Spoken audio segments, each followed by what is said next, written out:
झनक को किया पुलिस ने गिरफ्तार। क्या वाकई में झनक ने की है अर्शी की जान लेने की कोशिश?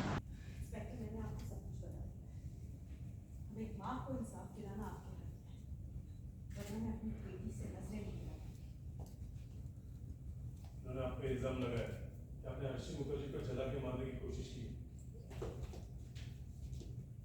आखिर तो मर्डर का केस बनता है आप पे, चुप क्यों खड़ी हो?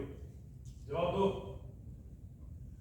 कहते हैं ना, शेर से भिड़ोगे 18 चोटें खाओगे और पुलिस से भिड़ोगे तो उसका 100 गुना खाओगे।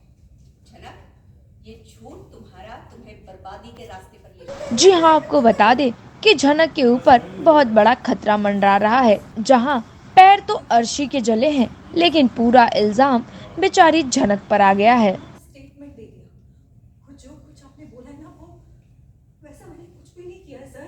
देख लेना आप, ये हमेशा ऐसे ही चालाक बनती है। बस यही जो इसका ओवर स्मार्ट एटीट्यूड है ना, इस पे रोक लगाना जरूरी है और ये काम सिर्फ पुलिस कर सकती है। सर, हम इसके तमाशों से ना थक चुके हैं। कई महीनों से परेशान कर रखा है इसने, लेकिन तब हमारे पास ना ही कोई सबूत था ना ही कोई मजबूरी, लेकिन अब है।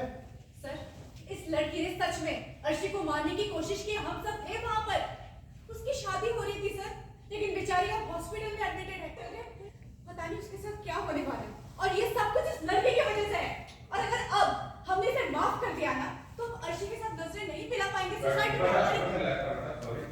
लेकिन अब है। सर, इस लड़की ने अर्शी को मारने की कोशिश की है। हम सब थे वहां पर। उस बेचारी की शादी हो रही थी, लेकिन अब वो हॉस्पिटल में एडमिटेड है। वो एक डांसर है सर, और उसके पूरी तरह से पांव चल चुके हैं। पता नहीं आगे क्या होने वाला है, और ये सब कुछ इस लड़की की वजह से है। और अगर अब इस लड़की को हमने माफ कर दिया ना, तो सोसाइटी में हमारी क्या इज्जत रह जाएगी? अर्शी के साथ हम नजरें नहीं मिला पाएंगे। और कैसे सारे घर वाले पुलिस को बुलाकर हंगामा कर रहे हैं, इस पे एक नजर डालिए। अच्छा, तो आप सिखाएंगे मुझे मेरा काम कैसे करना है? कुछ ज्यादा नहीं बोल रहे? हम शक के बिना पे किसी को भी कस्टडी में ले सकते हैं। अगर इन्वेस्टिगेशन के बाद ये बेकसूर साबित होगी तो इन्हें छोड़ देंगे हम। गाड़ी में बिठाओ इन्हें। और आप सर, प्लीज इसे ऐसे मत ले जाइए। इसकी जिंदगी बर्बाद हो जाएगी। ये जेल, कोर्ट कचहरी, ये उसकी तो धब्बा लग जाएगा जिंदगी पर। इसे कोई अच्छी नौकरी भी नहीं। वेल, जहां हर कोई अर्शी की तरफदारी कर रहा है, वहीं कुछ लोग ऐसे भी हैं जो झनक को प्रोटेक्ट कर रहे हैं, जिसमें से छोटन और अप्पू हमें दिखाई दे रहे हैं। अगर मेरी किस्मत में लिखा है तो मैं जरूर वापस आऊंगी। गांधी जी मेरी परीक्षा ले रहे हैं, लेकिन आप अगर मेरी किस्मत में लिखा है तो मुझे सजा मिलेगी, और नहीं तो मेरा कोई कुछ नहीं बिगाड़ सकता है। और मुझे अपने शिव शंभू पे पूरा भरोसा है। बोलो मत, आप अपनी ख्याल रखिए। अली को इस मामले में कुछ नहीं पता, उसे जानने की जरूरत भी नहीं है। इसने मेरी बेटी को जलाने की कोशिश की है। अनिरुद्ध उसी के साथ हॉस्पिटल में। लेकिन अनी झनक को यहाँ पर लेकर आया था, इसलिए उसका जानना जरूरी है। हाँ। झनक माँ, हम तुम्हारे साथ हैं, तुम बिल्कुल डरना नहीं। मैं जानता हूँ, पर तुम कमजोर मत पड़ना चाहिए। आप चिंता मत कीजिए छोटा, जो मेरी किस्मत में लिखा है वही होगा। और अब खुद ही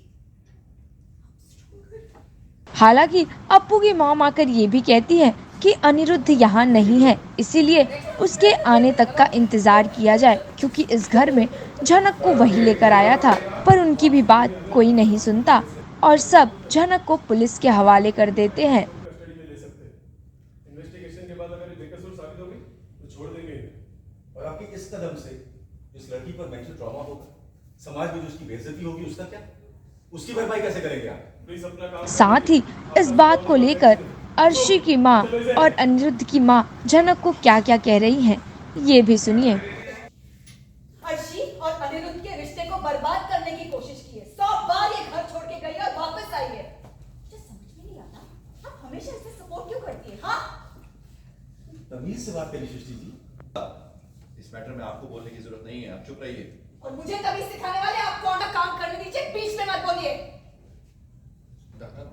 वेल, पुलिस ने झनक को तो गिरफ्तार कर लिया है, पर झनक का ऐसा कहना है कि उसके नसीब में जो होगा वो होकर ही रहेगा। कहीं ना कहीं उसे अपने नसीब पर पूरा भरोसा है, इसीलिए वो सबके सामने ये बातें कह रही हैं।